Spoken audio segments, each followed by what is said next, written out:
Hi Dan, so we have a question. Can I do equity release if I'm aged under 55? Obviously, this product is normally associated with later life. So actually got someone here in their early 50s thinking about doing this now or in the future. So what are your thoughts on this?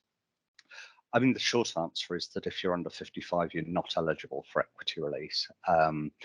But it's a really good time to start planning for that eventuality, to look towards what you're going to need in terms of borrowing in your later life. We've got a whole team of brokers here who are really adept at putting in place flexible solutions which can lead into retirement really comfortably. It saves having to do scramble at the last minute because you're just coming up to retirement. It's something that we can phase in over a period of years. But the planning at the early stages can put you in a much better position when it's time to take equity release later on. I mean, it's been very difficult in our world to get these interest-only mortgages for a few years, and this is obviously off the back of the endowment mis-selling crisis of the 80s and 90s. But actually, it is still possible in certain circumstances. The lenders will want to look at your what they call repayment strategy.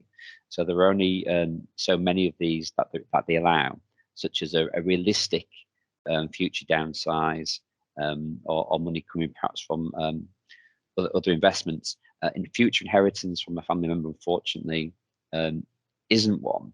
But I guess if then an interest only was possible, then it could be almost like a two-stage process here, where you've got a plan in place until you're 55 or 65 or older, with a view to then potentially some later life options over with yourself.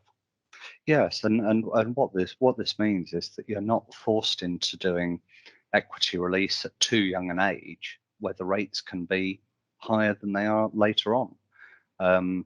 You can use a flexible later life interest only mortgage and maybe make some overpayments to bring the balance down, which again will put you in a better position for later on. But as I said, the key is facing up to what's going to happen later and making preparations for it now. Brilliant. Thank you, Dan. Okay, thanks.